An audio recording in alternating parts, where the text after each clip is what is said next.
अस्सलामुअलैकुम बिस्मिल्लाहिर्रहमानिर्रहीम। कायनात बनाने वाले, नरमी करने वाले, मेहरबानी करने वाले की शनाख्त या पहचान के साथ ब्लेंडर बड़े बड़े। दोस्तों, जैसा कि आपको पता ही है कि हमारी ये सीरीज़ चल रही है और इस सीरीज़ में मरवजा तराजम में जो बड़े बड़े ब्लेंडर मारे गए हैं वो मैं आप दोस्तों के सामने रख रहा हूँ। और आज इस सीरीज़ का लेक्चर नंबर 2 है और आपको पता ही है कि सूरह अल बकरा की आयत नंबर 196 के मरवजा तर्जुमा पर बात चल रही है हमारी कि इसमें क्या क्या ब्लेंडर मारे गए हैं। आज इस आयत के जिस हिस्से का मरवजा तर्जुमा पर बात की जाएगी वो हिस्सा ये है, वला तहलिकू रुऊसकुम हत्ता यबलुगल हदयु महिल्ला। मेरे पास तर्जुमा जो है इस हिस्से का वो नमाजी व हाजी कुरानिस्ट का है। इसने अपने तर्जुमा में लिखा है कि और अपने सर ना मंडवाओ जब तक के हदिया, ब्रैकेट में लिखा है, अपने हलाल होने की जगह तक ना पहुंच जाए। यहाँ पर पॉइंट नंबर 1 है, सवाल ये है कि क्या हदिया हलाल होने की जगह तक नहीं पहुँचा जब तक, क्या तब तक वो हराम है? इस पे रहनुमाई करें। पॉइंट नंबर 2 है, ला इल्मी का आलम ये है इस नमाजी व हाजी कुरानिस्ट की कि आयत के इस हिस्से में तहलीकू को फेल अमर बनाकर इसने तर्जुमा किया है जबकि ये फेल मजारे है। पॉइंट नंबर 3 है, इस पर सवाल ये है कि मंडवाओ ये किस लफ्ज़ का मानी किया गया है जबकि हाला का रूट से हल्का लफ्ज़ बनता है जिसके मानी है दायराकार या क्राइटेरिया, इसको कहा जाता है। और दायरा या दयार इसका मुरादफ है। दयार कहते हैं क्राइटेरिया को, दायराकार को। लिहाजा हालाका की ज़िद में जो मानी बनेंगे वो तर्क करना, छोड़ देना और हटाना के हैं और इसके मानी तबाही व बर्बादी भी आते हैं। अगर इसके मानी तुम मंडवाओ करना है तो बताओ जिनके सरों पर बाल नहीं हैं, मसलन दुनिया में लोग वो भी हैं जिनके सर ही गंजे हैं या उनके सर पर थोड़े बहुत पिछली साइड पे बाल होते हैं, वो कैसे इस पर अमल करेंगे? इस पे रहनुमाई करें। पॉइंट नंबर 4 है, अगर ये तर्जुमा या बाकी तराजम जो किए गए हैं वो ठीक हैं तो फिर हाजी अपने साथ जाने वाली अपनी औरतों जैसा कि माँ है, बहन है, बेटी, भतीजी, भांजी, फूफो, ममानी, खाला वगैरह वगैरह वगैरह का सर भी मंडवा कर टेंड करवाएं, क्योंकि यहाँ सबको कहा जा रहा है कि इनके तर्जुमे के मुताबिक कि तुम अपने सरों को मंडवा लो, यानी औरतें भी टेंड कराएंगी। ये तो वही हिसाब हो गया कि एक बुत प्रस्तों का एक फ़िरका है काशीराम, वो ये काम करते हैं, वो अपनी औरतों की भी टेंड करवाते हैं और फिर खुद भी टेंड कराते हैं और वो जर्द रंग के अहराम भी बांधते हैं। जबकि इस आयत में भी इनके तर्जुमा के मुताबिक बिला तफरीक सरों को मंडवाने का कहा जा रहा है। जब बिला तफरीक है तो जाहिर है औरतों की टिंडें भी कराई जाएंगी। लिहाजा मैं आपसे ये शेयर करता चलूँ कि इस नमाजी व हाजी कुरानिस्ट ने ये अपना ऐसा तर्जुमा लिखने के बाद ये हज पे भी गया था और इसने अपनी तो टेंड करवाई थी, साथ में अपनी घरवाली की भी करवा दी। मतलब जहालत का आलम ये है कि घरवाली की भी टेंड करा दी, सिर्फ इस बुनियाद पर कि इन लोगों को अरेबिक अदब का पता नहीं है कि तख्लीकू का मतलब क्या बनता है। वही जो इमाम तिबरी ने लिख दिया था या जो रवायात को मद्देनज़र रख के लिखा गया उसी पे अमल किए जा रहे हैं। और वैसे इसका दावा है कि मैं हदीस की किताबों को नहीं मानता, लेकिन काम हदीस वाले ही कर रहा है, बल्कि ये हिंदू बुत प्रस्तों का फ़िरका जो है काशीराम, उनके वाले काम करवा के बैठा है। लिहाजा अल किताबिल मुबीन इनके इस सर मंडवाने से बिल्कुल ऐसे ही पाक है जैसा कि कायनात को बनाने वाला शिरक से और इब्राहीम सलामुन अलैहि शिरक से और एक मुस्लिम वो शिरक से और ये गंदगी से पाक होता है। बिल्कुल ऐसी किताब पाक है। पॉइंट नंबर 6 है, दोस्तों ऐसा तर्जमा जानबूझ कर करके दुनिया में मुतारफ़ करवाया गया है। इसकी वजह यह है कि बाल जो सरों के उतारे जाते हैं वो सऊदियन माफिया लाखों डॉलर में बेच कर पैसा बटोरता है, जबकि हाजी व उम्रा करने वाले लोग जो है वो घर से निकलते ही ख्वारी में पड़ जाते हैं। और इस चीज़ के पीछे जिसका अल किताबिल मुबीन से ताल्लुक़ ही नहीं, ख्वार भी हो रहे हैं और अपनी जमा पूंजी समेत सर के बाल तक कटवा बैठते हैं। और वहाँ जाने वाले तकरीबन 90% फ्राडिया होते हैं, 90% फ्राडिया होते हैं। और सऊदियन और ये माफिया जो है ये इतना चालाक है कि मेंसेस रोकने की दवाई तक इनको इनकी औरतों के लिए बेचकर उससे भी पैसा कमा रहे हैं, लेकिन ये लाइल्मी की बुनियाद पर किए जा रहे हैं। आयत के मतन में कोई ऐसा लफ्ज़ नहीं है जिसके मानी सर कर दिए जाएं।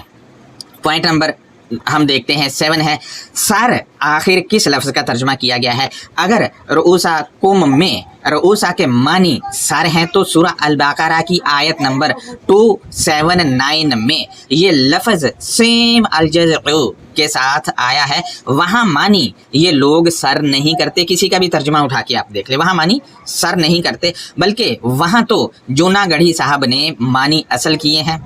यूनुस शहीद साहब जो कि एक कुरानिस्ट हैं, इसने भी मानी असल किए हैं। अहले हदीस के अब्दुल सलाम ने इसके मानी असल किए हैं, लेकिन इसने अपने नोट में लिखा है कि हर चीज़ का ऊपर का हिस्सा उसका रऊसु कहलाता है, यानी टॉप जो होती है रऊसु कहलाएगी। दोस्तों सूरह 2 की आयत नंबर 279 में रऊसु के मानी सर किसी ने भी नहीं किए, किसी का भी तर्जुमा आप उठा के देख लें। लेकिन यहाँ सूरह 2 की आयत नंबर 196 में आकर चूँकि अकीदा आयत पर अंडेलना होता है, जो चलते हुए आ रहा है अकीदा, लिहाजा उसके तबे आयत को करके रऊसा के मानी सर कर देते हैं। ये हाल है, ये मतलब ऐसे ऐसे ब्लंडर मारे गए हैं। आखिर क्यों ऐसा करते हैं? अगर इसके मानी सर हैं तो वहाँ भी सर करें ना भाई, अल जज़उ तो एक ही है ना। मज़ीद मैं आपसे शेयर करता चलूँ कि रऊसा के मानी हेड यानी कंट्रोलर, सरदार और हैंडलर और चीफ के होते हैं। चीफ के होते हैं लफ्ज़ रईस, जो हमारे आम पुकारा जाता है कि बड़ा रईस आदमी है, वो भी इसी फैमिली का है। लिहाजा मैं आपके सामने एक मतन रख रहा हूँ, गौर करें। इसमें लिखा है कि आमिरिन नज्जारन यसनउल हिरजाना वख्तालता बिहिम वल्ताहमा बिनासा बिहिम हत्ता रासा अलैहिम। इसका तर्जुमा बन रहा है कि आमिर एक लकड़हारा था और इनके साथ मिलकर सनअतकारी करता था, और इस निस्बत से वो इनसे गहरा ताल्लुक़ रखता था जब तक वो इन पर लीडर या कंट्रोलर या चीफ था। जब तक वो इनको लीड करने वाला था, वो इनसे गहरा ताल्लुक़ रखता था। दोस्तों मज़ीद एक और स्क्रीनशॉट देखें, इसमें लिखा है कि हुआ अकबर रासिन फिल हत्ताती दी, वो अपने इलाके का सबसे बड़ा चीफ है, या वो अपने इलाके का सबसे बड़ा सरदार है, या वो अपने इलाके का सबसे बड़ा जो हुक्मरान है। लिहाजा चूँकि इन लोगों का अकीदा है, इस वजह से यहाँ पर 2 की 196 में रऊसा के मानी सर कर देते हैं, जबकि रऊसा कुम अपने खुद के कंट्रोलर्स या अपने खुद के सरदारों या अपने खुद के हुक्मरानों या अपने खुद के हैंडलर्स या अपने खुद के चीफ्स, ये तर्जुमा होगा। और मज़े की बात ये है कि रऊसा कुम ये मरकबे अज़ाफ़ी है, लेकिन किसी का भी तर्जुमा उठा के देख लें, किसी ने भी बतौर मरकबे अज़ाफ़ी इसका तर्जुमा नहीं किया है, किसी ने नहीं किया है। आप गौर करें, इस नमाजी कुरानिस्ट ने अल हदियु के मानी तोहफ़ा या हदिया किया है, यानी इससे मुराद इसने जानवर लिए हैं कुर्बानी पर भेजने वाले। लिहाजा अगर इसका ये तर्जमा ठीक है, या जिसने भी कुर्बानी या कुर्बानी के जानवर इसका तर्जमा किया है अल हदियु का, तो मैं आयत लगा रहा हूँ, अगर इनका तर्जमा ठीक है तो ये अपने वाला तर्जमा यहाँ लगा कर दिखाएँ। मैं सूरह 27 की आयत नंबर 35 आपसे शेयर कर रहा हूँ, इसका आप मानी भी देखें, मैंने लगाया है, गौर करें। लिखा है व इन्नी मुरसिलातुन इलैहिम बिहदियतिन फनाज़िरातुम बिमा यरजिउल मुरसलून। इसमें आप देखें बिहदियतिन के मानी इन्होंने तोहफ़ा किया है, लिहाजा यहाँ तोहफ़ा किया है, और वहाँ पर इसके मानी कुर्बानी के जानवर और कुर्बानी और पता नहीं क्या क्या कर दिया है, जबकि कुर्बानी का अल हदियु से ताल्लुक़ ही नहीं है, क्योंकि दोनों की फैमिलीज़ ही अलग अलग हैं।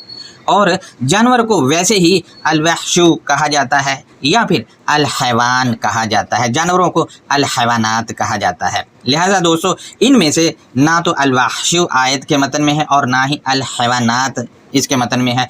न जाने क्यों अपना अकीदा जो है वो शैतानी अकीदा ब्रैकेट्स डाल डाल कर वो आयत में ढालने की कोशिश की गई है।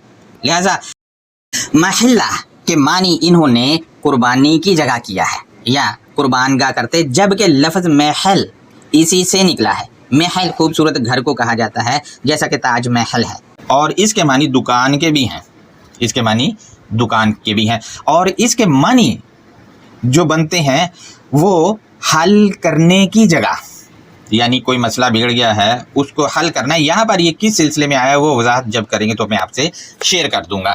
لہٰذا آیت کو جو کہ بیت ہیں ان کو ہم ہی طاہر کریں گے، یعنی انہوں نے جو اس میں اپنا عقیدہ، شیطانی عقیدہ ڈال رکھا ہے اس کو ہم ہی نکال کر باہر پھینکیں گے۔ یہ اس فریز میں جو بلنڈر مارے ہیں مروجہ ترجمہ کو لے کر وہ میں نے آپ سے شیئر کیے ہیں، جبکہ اس پوری آیت کے مروجہ ترجمے کا جب آپریشن کر لیا جائے گا، یعنی جو بلنڈر مارے گئے ہیں وہ آپ سے شیئر کر لیے جائیں گے، تو پھر اس پوری آیت کا مشہور الفاظ کے معنی آپ سے شیئر کرنے کے بعد ترجمہ سیاق اور سباق کو مد نظر رکھ کر آپ سے شیئر کر دیا جائے گا۔ لہٰذا تقریباً آدھی یہ آیت ہوگی ہے، آدھی رہ گئی ہے، اور اگلی آدھی جو ہے وہ اس سے بھی زیادہ دلچسپ ہے، کیونکہ اس میں ایسے ایسے الفاظ ہیں جن کا ان لوگوں نے ترجمہ ہی نہیں کیا یا ترجمہ ہی بدل دیا ہے۔ لہٰذا حروف جارہ ہیں ان میں زیادہ تر، اور بہت سے لفظ ایسے جن کا ترجمہ ہی نہیں کیا ہے۔ لہٰذا وہ اگلا پارٹ نمبر 3 جب کریں گے کل تو اس میں آپ دوستوں سے شیئر کروں گا۔ آج کے لیے اتنا ہی ہے کہ اگر ان کا ترجمہ ٹھیک ہے تو ان کو اپنے ساتھ جانے والی عورتوں، مثلاً نانی ہے، دادی ہے، امی ہے، بہن ہے، بیٹی ہے، بھتیجی ہے، بھانجی ہے، خالہ ہے، پھپھو ہے، ممانی ہے، یا جو بھی ہے، یا ساس ہے، یعنی جو بھی ہے ان کی ٹنڈیں کروانی چاہیے اور لازمی کروانی چاہیے۔ اگر نہیں کرواتے تو ان کے ترجمہ کے مطابق اس آیت پہ عمل ہی نہیں ہو رہا، اور اگر حکم پر عمل نہیں ہو رہا تو پھر ان کا یہ جو مروجہ والا حج ہے اور عمرہ ہے یہ ہو ہی نہیں سکتا ہے۔ اور پلس یہ ہے کہ اس ترجمہ کے مطابق عمرہ میں بھی عورتوں کی ٹنڈیں کرائی جائیں گی مردوں کے ساتھ ساتھ، اور جن کے سروں پر بال نہیں ہے ان کا پتہ نہیں کیا کرنا ہے، ان کا متعلق تو کچھ کہا ہی نہیں گیا ہے۔ لہٰذا اللہ حافظ، اپنا بہت زیادہ خیال رکھیں۔